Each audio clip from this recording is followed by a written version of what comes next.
guys, welcome to Speak Out Posemi. Oke, sekarang kita kedatangan narasumber hebat kita dari Penco. Boleh kenalan dulu kak? Boleh. Silakan kak kenalan dulu, namanya siapa? Baiklah, ini podcastnya Speak Out. Speak Out. Tim Speak Out, terima kasih udah ngundang ke sini. Saya Sylvia Winas dari tim sabun Penco. Oh ini kan tentang sabun ya kak.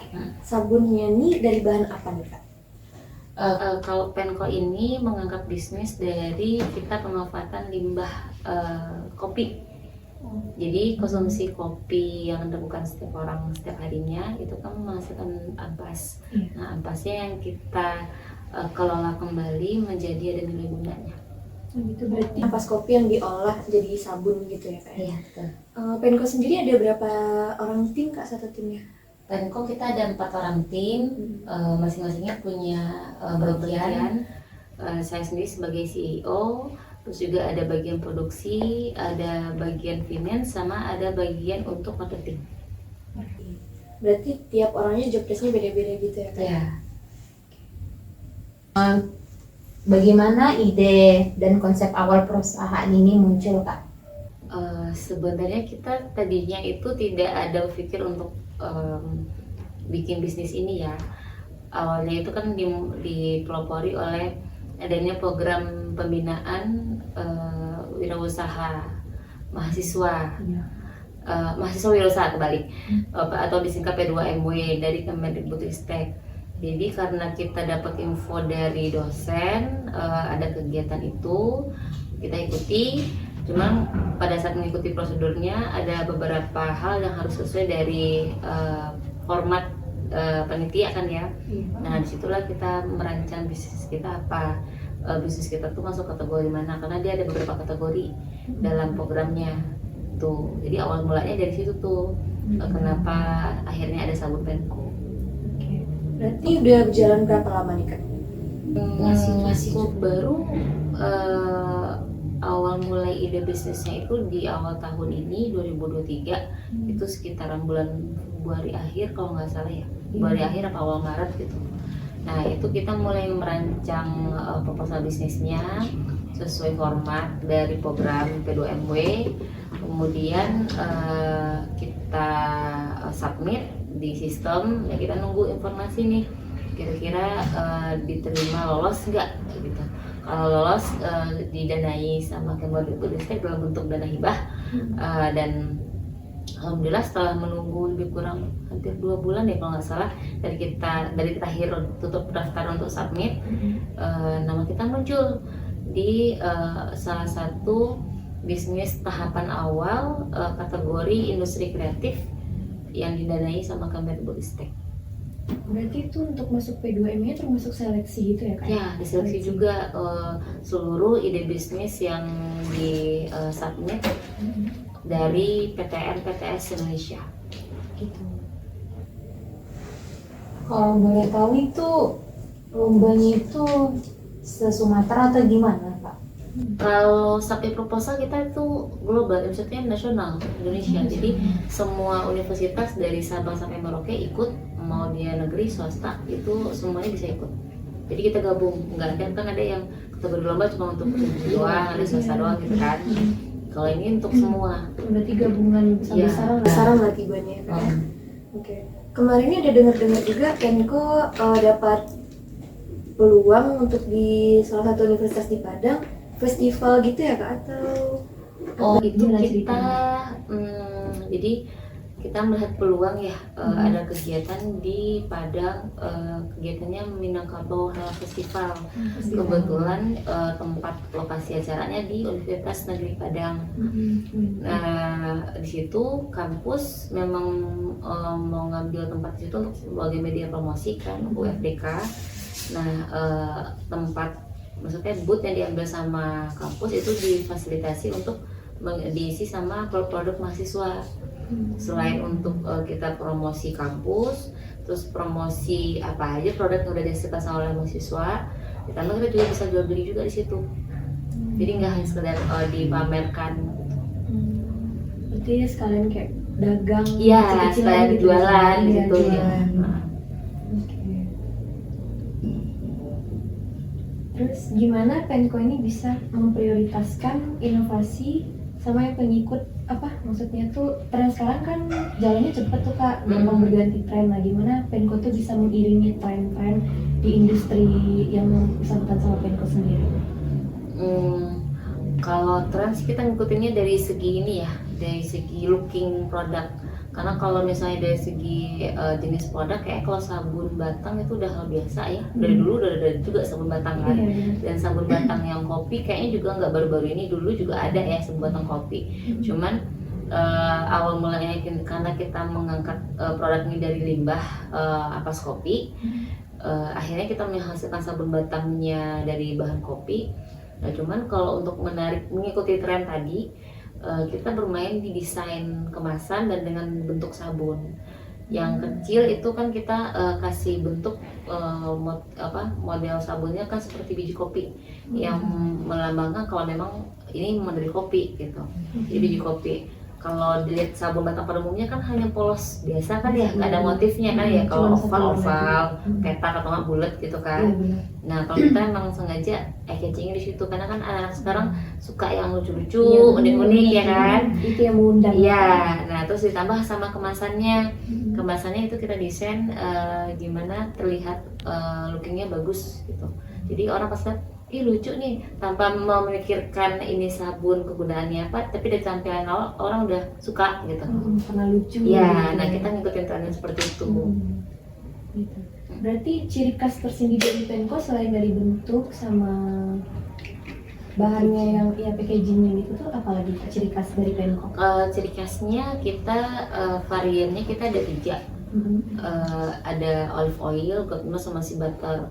Mungkin kalau di luar sana misalnya kamu sabun kopi atau hanya sabun kopi aja gitu ya. Nah kalau ini kita di dalamnya ada tambahan ingredient olive oil, goat milk sama sea butter. Terus kalau untuk tampilan ini kayak ini nih, tampilan yang besar, kita ngasih kemasannya ada foaming mat. Mungkin banyak orang juga nggak tahu ini mungkin hanya sekedar kemasan aja gitu kan ya. Cuma kalau kita bikin ini kemasan sekaligus bisa dipakai. Jadi untuk dibuka dari ininya pembungkusnya gitu kan. Terus ini bisa dipakai sekarang buat sabunnya gitu. Oh iya. Jadi iya, jadi emang konsepnya itu kepake semuanya, paling cuman kertas pembungkusnya aja yang kebuang gitu kan. Untuk mengurangi sampah ya kan? Ya, tambah itu. Yang kedua, kita memang mendukung program Go Green, makanya produk kita minim untuk plastik gitu. Berarti ini kemasan yang di dalamnya itu kertas gitu ya Kak? Ya, kertas yang bisa kayak larut gitu. Ya, meskipun juga kemarin ada yang ngomong kalau emang no plastik, kan di kertas itu masih ada kandungan plastik ya kan? Ya, kita bilang ya kita meminimalisir, kalau bisa nggak pure banyak plastik gitu kan. Kalau kertas kan dia masih bisa untuk tercerna cepat kan, terurai cepat gitu loh. Iya betul. Kalau misalnya jadi terbuang gitu. Nah untuk Mas kan ada 3 varian tadi ya Kak ya? Masing-masing dari variannya tuh apa aja manfaatnya Kak? Yang secara garis besarnya untuk ketiga varian itu dia bisa melembabkan dan melembutkan dan mencerahkan. Untuk kalau mau teh biasanya sekali pemakaian itu biasa kelihatan langsung cerah, beda kulitnya. Cuman lebih terlihat pada saat yang makainya itu kulitnya agak gelap. Nah itu lebih ketara tuh ketimbang kulitnya yang lebih putih gitu. Nah itu pertama. Terus yang kedua, kalau untuk olive oil itu lebih cenderung untuk kulit yang kering, kulit kering. Nah bisa pakai olive oil. Kalau yang goat milk itu untuk biar untuk anti aging, jerawatan, goat milk itu bagus juga. Kalau sea butter itu bagus untuk kulit yang kalau misalnya ada bekas luka, dipakein sabun yang ada sea butternya, itu lama-lama bisa memudarkan. Gitu. Berarti fungsinya bagus banget ya kayak fungsi lagi manfaat. Iya. Iya. Cuman ini untuk pemakaiannya rutin ya. Kalau hanya cuma sekali pakai atau cuma satu batang habis nggak diterusin, itu nggak kelihatan juga hasilnya karena kita nggak instan soalnya. Itu kan tadi kayak dari bahan-bahannya yang kakak pakai itu kan alami ya Kak. Berarti kalau untuk dipakai ke wajah aman nggak kira-kira? Sejauh ini aman, meskipun kita juga masih ngurusin BPOM-nya, karena kan untuk BPOM itu lama ya, nggak bisa cepet kan, hitungannya kan bisa tahunan. Nah, cuma sejauh ini sebelum kita lakukan transaksi jual beli ke publik, kita udah tes dulu tuh, sebarin sampel random ke beberapa orang dengan rentang usia yang berbeda, gendernya cewek cowok. Alhamdulillah dipakein wajah, dipakein ke badan nggak masalah, sama kulit sensitif pun nggak masalah, karena memang konsep sabunnya natural. Bahkan untuk dipakai anak-anak pun nggak masalah sih. Bisa berarti ya? Iya, semua umur berarti ya. Dia nggak ada sabun cairnya gitu Pak? Belum. Kalau saat ini kita masih batang, ya. Tapi nanti nextnya kita akan mencoba bikin yang cair. Untuk ini kan berarti bakal di jangka panjang ya Kak ya, jualan produksi Penco. Terus untuk di jangka panjang Penco ini terhadap pertumbuhan dan perkembangan bisnis tuh kedepannya gimana Kak kira-kira? Kalau jangka panjang sih kita harapannya sabun Penco ini sustainable ya. Jadi bagaimanapun perkembangannya nanti tren kita bisa ngikutin, dan kita bisa juga masuk ke selera pasar yang lagi banyak sekarang apa gitu. Triknya saat ini sih paling kita meningkatin kualitas mungkin dengan inovasi dari yang sekarang padat. Mungkin nanti kita akan keluarin yang versi yang cair. Terus sekarang kan hanya sabun, mungkin bisa nanti kita berinovasi ke sampo seperti itu. Untuk strategi pemasarannya gimana Kak? Kalau strategi pemasaran kita lakukannya offline sama online. Kalau offline saat ini itu masih direct selling, jadi langsung dengan B2C ya, langsung dengan customer. Kalau misalnya yang B2B, kita sedang jalin komunikasi dengan beberapa pihak hotel untuk bisa kita distribusikan ke hotel juga. Terus juga dan nantinya juga mau dimasukkan ke swalayan sekitar untuk offline-nya. Kalau online kita juga udah ada di marketplace Shopee, dan juga bisa order via Instagramnya Penco. Udah masuk Shopee tuh online. Iya. Jadi bisa. Berarti udah pengiriman seluruh Indonesia gitu ya? Iya, betul.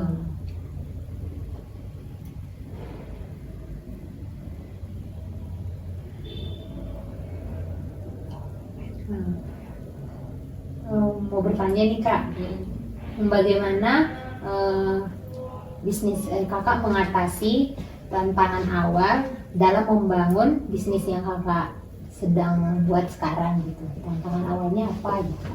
Tantangan awalnya saat ini paling kita edukasi ya. Pertama edukasinya, sabun ini bukan cold process tapi melt pour process yang tidak sama pada sabun batang pada umumnya di pasaran. Kenapa dibilang melt pour process? Karena dia itu melted, jadi tidak padatnya itu tuh masih kenyal-kenyal gitu. Jadi kalau cold process kan kayak seperti kan sabun yang brand L gitu ya. Nah itu kan keras ya, sabunnya itu cold process dan dia nggak bisa dilelehkan lagi. Kalau ini dia masih bisa dibentuk, dilelehkan lagi, bisa dibentuk lagi gitu. Dan cuma memang untuk ininya pemakaian dan kita menjaganya saat dipakai adalah jangan terlalu sering kena air. Berarti harus di tempat yang kering ya? Iya, karena dia nanti kalau terus-terusan sering kena air, tidak dalam kondisi kita sedang pakai buat mandi, itu dia bisa ngelumer karena melted tadi gitu. Iya, juga. Berarti itu guna ini ya Kak? Ya, nanti kalau bisa digantung kan untuk pengeringan ya. Gitu. Bagus tuh.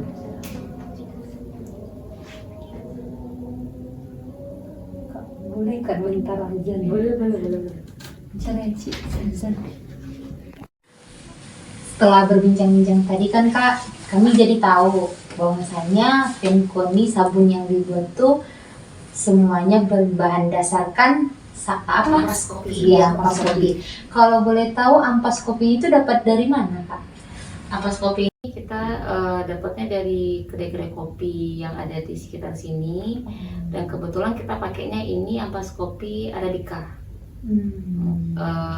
Untuk melihat kualitasnya, karena kalau dari segi diminum kopi Arabica itu kan lebih banyak manfaat ketimbang Robusta. Nah makanya itu kita pakai untuk di sabunnya itu Arabica juga. Berarti nggak ada campuran ampas kopi yang lain berarti ya Kak? Enggak. Berarti fokus ke Iya, yang full Arabica. Iya. Oke. Terus juga ada dapat info juga kemarin ini Kak, Penko diundang ke Bali, itu acara apa tuh Kak? Kalau boleh Oh diceritain. iya, jadi serangkaian program P2MW ini dalam program pembinaan wirausaha mahasiswa itu kita ada expo untuk semua produk yang udah didanai. Jadi acaranya namanya KMI Expo, itu em, kewirausahaan mahasiswa Indonesia. Nah itu Expo. Nah untuk datang ke Expo itu diseleksi lagi. Jadi yang ikut pendanaan P2MW ini itu yang terdanai sekitar 1.870 kelompok se-Indonesia dari seluruh kampus Indonesia, mau PTN atau PTS. Nah dari 1.870 itu selama bisnis berjalan dilakukan lagi laporan kemajuan, dimonitoring lagi dan dievaluasi sama panitia.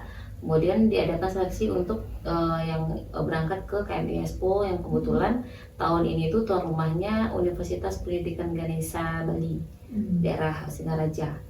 Nah di situ kita seleksinya secara daring, kemudian kita siapkan laporannya semua, laporan penjualannya, perkembangan bisnisnya udah sampai sejauh mana.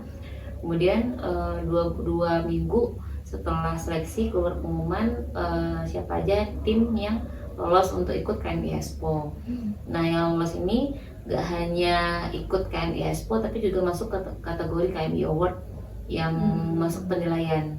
Jadi ada dua, dia yang lolos ke KMI Expo belum tentu dia masuk KMI Award gitu. Jadi yang masuk KMI Award itu yang masuk penilaian untuk dicari juaranya nih 1, 2, 3, harapan 1 sama 2. Berarti ada 5 pemenangnya nanti. 5 pemenang per kategori, karena di kategorinya itu ada banyak, ada industri kreatif. Untuk pengalaman yang dari Bali apa aja Kak? Kan banyak ketemu perusahaan, maksudnya pebisnis lainnya, Kelompok usaha lain gitu ya. Iya. Jadi selama di KMI Expo itu pertama kita belajar untuk gimana memanage di lapangan kan, karena kita expo-nya itu outdoor nggak indoor. Siapin stand-nya itu di lapangan bola kampus Uniksa. Kemudian untuk dekorasi itu masing-masing universitas ngedekor sesuai tema dari bisnis kampus masing-masing gitu. Jadi ke satu stand itu kalau nggak salah dapatnya untuk satu perguruan tinggi, mau negeri mau swasta. Nah jadi kita dapat satu stand, kebetulan yang masuk ke KMI Expo itu 2 tim dari Fordekok, 1 Penko, 1 lagi Briket Orangawa itu. Cuma kalau yang masuk ke kategori KMI Award hanya Penko, dan dinilai dari laporan kemajuan yang pada saat seleksi. Dan itu pun dari 1.870 yang masuk KMI cuman 639 kelompok usaha. Jauh ya? Iya. Seribuan tadi Iya. dari 600-an. Dan itu gabung, ada yang tahapan awal, ada yang tahapan bertumbuh, itu gabung semua. Pengalaman selama di situ panas ya. Iya. Karena dia di pinggir pantai, Padang kan juga pinggir pantai, cuma panasnya beda, lebih panas. Oh, panasnya di Bali. Iya. Terus kita juga dikasih media kreatif, ngedekor sendiri sebagus mungkin stand. Setelah dekor, kemudian nanti ada penilaiannya, ada 2, penilaian stand terbaik sama penilaian dari bisnis yang kita pamerkan. Nanti dewan jurinya keliling stand untuk penilaian. Kita dikasih waktu cuma 5 menit presentasi sejauh mana bisnis ini dijalankan, omsetnya udah berapa, terus marketingnya udah seperti apa, dan udah kemana aja gitu loh, entah online apa offline gitu. Terus di luar dari agenda kita pameran, di sana tuan rumah juga menyediakan acaranya seminar kewirausahaan. Terus kita itu ada seminar dengan OJK Bali mengenai investasi. Terus ada seminar dengan Watwani Foundation, itu salah satu organisasi investor dari Amerika yang diundang juga sebagai narasumber di saat seminar. Jadi selama kegiatan situ tuh full. Jadi kita bagi-bagi waktu. Nanti ada yang jaga instan, ada yang ikut seminar gitu, perwakilan. Berarti itu seminar sama stand-nya tuh di waktu yang bersamaan gitu ya Pak? Iya, kalau stand kan waktunya panjang dari pagi sampai malam. Nah, di sela-sela pagi sampai malam itu ada kegiatan-kegiatan yang harus kita ikuti. Gitu. Jadi seminar untuk mahasiswa, ada juga kegiatan untuk dosen pendamping yang datang atau pengelola dari P2MW perguruan tinggi yang datang. Termasuk juga ada acara untuk pimpinan, misalnya kalau ada warek atau rektor yang datang. Nah, itu ada juga satu kegiatan itu nggak salah di hari puncak kegiatannya kalau pimpinan kampus. Padat banget ya. Iya, memang padat banget emang dari pagi sampai malam. Nah, itu seminar kita sih banyak dapat ini ya, dapat wawasan. Ditambah kan yang datangin kan rata-rata itu cakupannya nasional kan. Nah, di situ kita juga banyak ketemu dengan berbagai bentuk bisnis dari kampus-kampus lain, entah itu kategori makanan, budidaya, bisnis digital gitu. Kalau selain itu sih kita juga ada kegiatan ini, bisnis matching. Jadi ada momen di mana si kelompok usaha ini dipertemukan dengan investor. Ada beberapa, kayaknya lebih kurang 20 orang lebih deh, CEO perusahaan. Cuman perusahaannya nggak disebutin dia dari mana, tapi dia seorang CEO yang diskusi sama kita di table. Jadi dalam satu table itu ada satu orang CEO dan ada 4-5 kelompok usaha perwakilannya aja gitu ya, untuk diskusi sama CEO-nya terkait bisnis yang lagi dijalankan. Itu untuk melihat apakah bisnis ini mereka bisa invest atau enggak gitu. Dan itu dikasih waktu per sesinya 15 menit per table-nya. Berarti table itu cuma satu, kayak misalnya Penko aja atau gabung sama? Gabung sama yang lain. Jadi kan satu bisnis usaha, satu perwakilan orang. Di table itu ada 4 hingga 5 perwakilan di luar CEO-nya.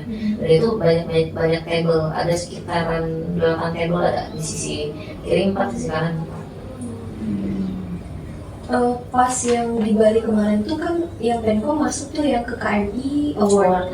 Itu tuh selesai langsung di Bali atau ada lanjutannya di beda waktu gitu apa gimana? Langsung selesai di Bali, dan kebetulan kita cuma masuk sampai final, nggak jadi juara di 1, 2, 3-nya. Setidaknya udah dapat pengalaman. Iya, udah pengalaman, setidaknya udah sampai masuk kategori award aja itu udah alhamdulillah, karena kan cakupan seleksinya nasional. Iya, lagi saingnya gitu. Iya, pesaing kita kan nggak hanya PTS, PTN yang bagus-bagus juga ya, kayak yang kita tahu kan kayak UI, ITB, UNPAD, ya ini kayak gitu kan. Juga sih yang hebat-hebatnya. Mau nanya lagi nih Kak, Ya, kayaknya pertanyaan terakhir nih, soalnya durasinya terlalu lama. Lain kali boleh lagi ya Kak. boleh. Bagaimana perusahaan kakak ini merespon perubahan dalam lingkungan ekonomi atau industri yang mungkin mempengaruhi jalannya bisnis yang kakak jalanin sekarang? Kalau ini mungkin jawabnya secara global ya. Apapun produknya, apapun bisnisnya, kita kan harus beradaptasi dengan tren. Nah, kalau saat ini Penko mungkin nantinya beradaptasinya dengan bentuk lain dari sabunnya. Sekarang kan betah. Nah, kita akan berambah nanti cair.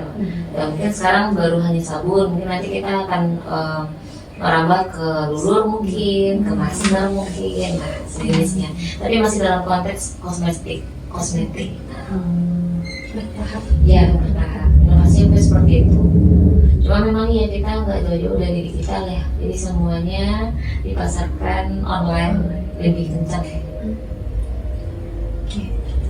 Mungkin Kakak boleh kasih apa namanya motivasi atau sepatah kata untuk penonton kita. Sekalian promosi Penko juga kan?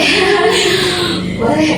Jadi sabun Penko ini bisa dipakai untuk sekarang semua orang ya, meskipun dari segi marketingnya kita men-scope paling dipakai untuk di usia 20 hingga 40 tahun. Itu karena mungkin melihat dari harga jual. Sabun Penko itu yang ukuran kecil ini kita jualnya di harga 20.000. Kalau yang ukuran besar ini kita jual di harga 40.000. Nah, cuman di waktu-waktu tertentu kita ada promo dan itu lebih murah dari harga normal gitu.